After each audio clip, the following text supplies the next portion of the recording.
Hey! Alright, so I'm back here in Carolina Beach State Park, and I'm testing something that I wanted to try and have tried before, but to very little success. But after doing a couple test shots, I think I'm doing much better. It's called ICM, or Intentional Camera Movement, and basically what it means is you set your camera to a low shutter speed, and then as you take the picture, sort of, this is how I've been getting the best shots, as I press the shutter, you just move the camera in a crazy way, and it makes the picture blurry and streaky, and it looks like a piece of art. It looks painterly and stuff. And so what I'm doing here in this specific location is, if I flip you around, boop boop boop, yay, it finally worked. We have these gnarly trees, all twisty twasty, that this place is, that I've come to know this place for. Sorry, I think I was just covering up the microphone. And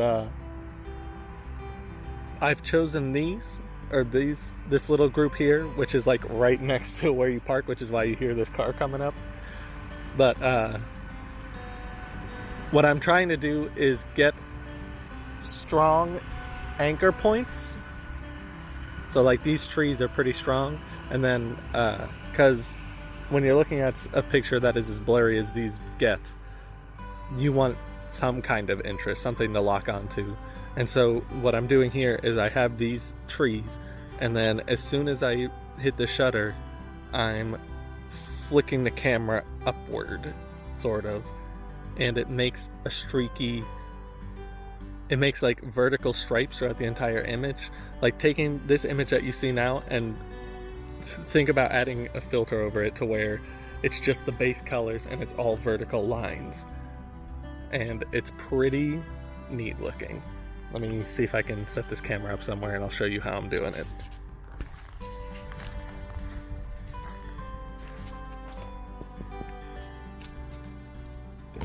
Shut with this tree.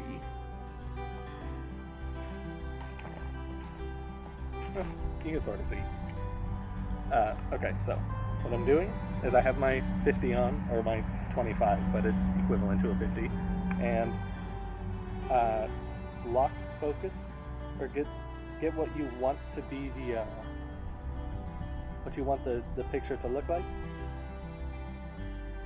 What is the word for that? Get your composition. There you go. And then as soon as you hit the shutter, I'm gonna flop the screen up, or the camera up like that. So like that. And I don't know if you'll be able to see this, but you'll see, I don't know if you can see that, but it like turns the picture into a very streaky, and it looks cool.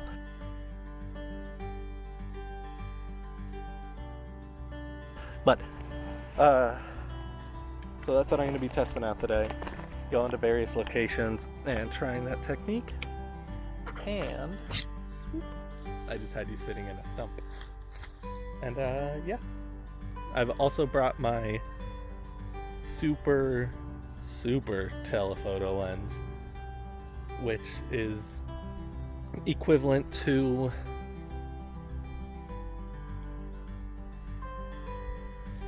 I forgot how big it is. I think it's equivalent to 1,000 millimeters without the extender on, and then it's 2,000 millimeters, I think, with the teleconverter on. And it you gonna catch up. There's my face. It doesn't like catching your face again, even if you're pointing at it. But it's going to. That lens is absolutely horrible if you want any kind of crispiness or any kind of clarity at all, so I thought it'd be nice for like a super telephoto ICM shot. So that's why I'm here, just testing things out. And I've got everything in my bag that I normally have. Can't even see. This thing is hard to control. But yeah.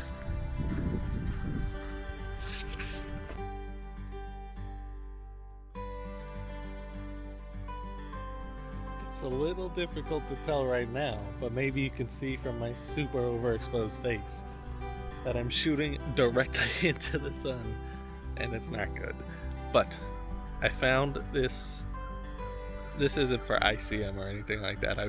I tried it, but the sun was too bright, and it just caused this enormous sun flare to occlude the screen. Is that the correct word? Occlude means to cover or hide, right? That's probably the wrong word. But if I flip you around, flip, I said, you can see how bright that is. But there's this grass here. Where's my hand? There you go. You got this like grass here swooping out of the corner. And then there's this tree that zooms up this way. And then you can't really, oh, there we go. If I cover the sun, you can see all the dark, straight, up and down trunks. That's what they're called. And then you got this grass where it's like dark, and then the sun is creeping through it, spreading out in like a V, and it looks nice. So I took a shot of that, or I set up my tripod and everything and took a couple shots of that. But I think what I want to do, because if I open this up, you can kind of see, well, you can't see at all, you can only see my face. How could I? Why would I? It's difficult to see. Well, anyway, the trees, again, I have to learn and teach myself to stop focusing on what it looks like on the back of the screen, because it's not going to look like that on the computer. But, right now, it looks like the trees are really, really far away from the grass. Actually, now that I look at it, if I lift my head, it looks kind of like what I'm seeing with my eyes. But I think what I'm going to try to do, because I'm already here and there's no reason that I can't do it, I'm going to step back to where, oh man, it caught my face when I didn't want it to. Step back to that trail right there, and throw on my long lens and try to do the same shot, but with the whole lens compression thing, to try to get the trees looking a little more imposing and closer to this grass here. I've already got the shot I wanted with the cool sun peeking through all the grass and trees and stuff, but now I'm going to try something different, because guess what photography is? It's experimental. It's so smooth. It feels so smooth.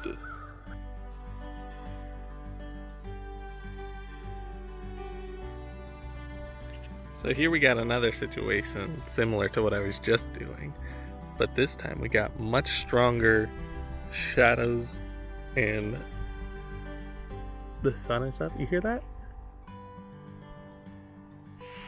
Where's that at? I think I hear a woodpecker.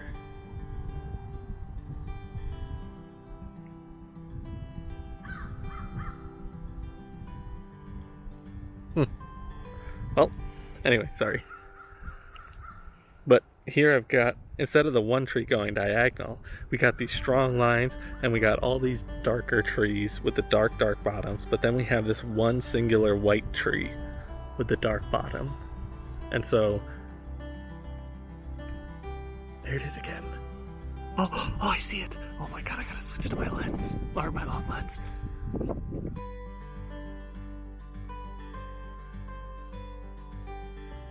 I'm gonna try to get closer to it, but I think I'm gonna scare it away. But rest assured, I've taken like 200 shots of this thing.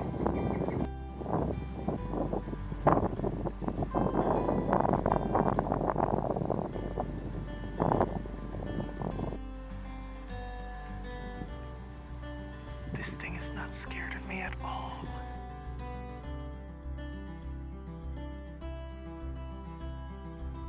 I would consider that very lucky. I was way over there where those green trees are. That's where I was taking a picture of these trees that I'm standing in now, and then I crunched my way all the way through here and all the way over here, and it stayed on this tree for a long time. I just kept getting closer and closer and taking videos, and I've taken at least 300 pictures of that bird, so I know I've got at least one good one. But as soon as I got to right here, maybe 20 feet, 30 feet from the bird, it started flying away and cheeping and stuff. So I don't like disturbing nature if I can help it, but I mean, the reality of it is that the closer that I get to the bird, the better my picture is going to be with this glass, because this glass is not, it's fine. It's not crisp though, it's not sharp, it's basically a kit lens, but I want to say it's the best kit lens I've ever used. But it's not good, it's not terrible. But the closer I get, I know the sharper my picture is going to be, which is what I like. I like sharp pictures, even though the whole reason for me coming out here today was for the blurry ICM shots. I'm going to do it again because I know I have so many good versions of the bird. If I find her again, I'm going to switch to my super long lens, and then I'll show you how terrible the quality of that is, because I bought that lens because I wanted to get closer to birds and stuff from really far away. Hey, remember me? Knowing that it was going to be bad quality, I just didn't expect it to be as bad as it was. I mean, in bright daylight, its aperture is f6.3. It can't go any lower, can't go any higher, and I knew that, which is why I bought the 6.3 version and not the f8 version. But it's just not great sharpness. And then I read that if you get a certain filter and put it on there, it will make it sharper, and that's true. I got the filter and it does make it sharper. I theorize that it will make it sharper, but only if you're using it for film. For digital, it doesn't make a difference. But I'll break it out later, and I hope I'm not covered in poison oak. Look at these beasties. Absolutely gorgeous. I can't find a way to photograph them without maybe another person here or something. But look at how they formed. They're so delicious. Very, very nice. The absolute best part about Carolina Beach State Park, something like that, is just getting lost. It's crazy. It's just nothing but wilderness. And although I have noticed there's a ton of glass on the ground in some places because these hooligan teenagers coming in here, and I guess, I don't know, probably not even teenagers, homeless people. Anyway, what I found here is, I'll walk a little closer, I don't mind. This beautiful, beautiful field of just this tall brown grass, and in the middle, well, not the middle, but not too far in, these two, let me see if I can find them on this tiny baby screen. Can't tell if you can see them, but it's right here and right here-ish. There are these two ultra white branches coming out, and they look like stag horns, like two deer with super long antlers just laying in the grass, laying in the tall grass. So what I've done is, way back here, I have set up my shot, set up my camera, and I've got the tripod really low down, as you can see. And let me see if I can bring this back up. You can kind of see. Go away. I don't want that. No. Alright. You can kind of see what I'm going for there. Now, I've put a neutral density filter on the front, not for long exposure, because I can't really do that with this camera because of the way the shutter's broken, but I put it on there to, again, bring back the highlights in those white branches, and they do look different without the filter on. And it also kind of makes the grass pop just a little more. But what I'm not a fan of is right here in the corner, there's this darker piece of taller grass. So what I'm going to do is, I guess, either move forward or find somewhere else to take this shot where I can get a good view of the antlers. I want them separated so they actually look like antlers. I really like this one for the back, this skinnier one, because even though it's taller and it looks less like a deer because you can see that it's a tree, like it just looks like if it were a deer, it looks like it would be happy. Like it's got its head cocked and it looks like it's having a good time. Now look at this thing right here. I've nicknamed this awesome branch thing as Whale Piercer. Not because I'm a fan of murdering whales, but because it looks to me like a narwhal with a really, really long pointy boy. But look at it. Whale Piercer. It looks much more impressive in person, believe me. So, this place, I mean, just getting lost in the woods. A ton of fun. Now, finding my way back, that'll be a little difficult.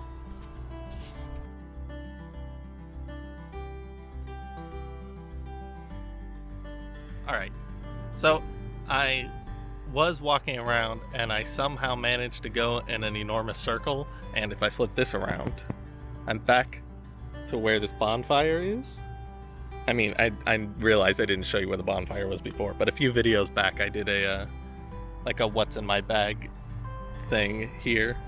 And so, I mean, I came up here down this road, and then there's like a little block, a little do not enter gate thing. So instead of entering, I just walked back. Like, instead of coming back down the trail, I went that way, westerly. That's probably not west, but just off the trail, and I was just moseying along, and somehow I ended up going in an enormous circle, and then came back through right next to where the gate is, and ended up back here. So what I'm gonna do is pack up my stuff, because I was just sitting here waiting for a call, because I had a job interview, like a phone interview, and they were supposed to call, and they did, and so I just finished up with that. But I'm gonna go that way, go back to where the car is, and then I'm gonna drive to a separate part of the park, and that's where the marina is and all that. And I'm going to go down the trails over there, because that is where I can find, that is too many clicks, that is where I can find this place. I'm sure if you've been watching before, you've seen it. It's this boardwalk, and on either side are a bunch of tall silver trees, and I'm gonna try some more ICM over there, maybe find some more birds. I cannot believe how lucky I was with that woodpecker this morning. And the lady who just called me, she asked me like what my hobbies are and stuff, and I said photography, and she said, what do you like to do? And what do you like to shoot? And I told her landscapes, but more often than not nowadays I'm shooting birds. And she was like so excited about that, so she asked about, like, I told her about the woodpecker and stuff, and it derailed the entire interview. It was pretty funny. So yeah, I'm gonna go that way to the car, get in the car, and then, well, I'm gonna pee first, then get in the car, and travel on down to the marina, and I'll pick it up back there.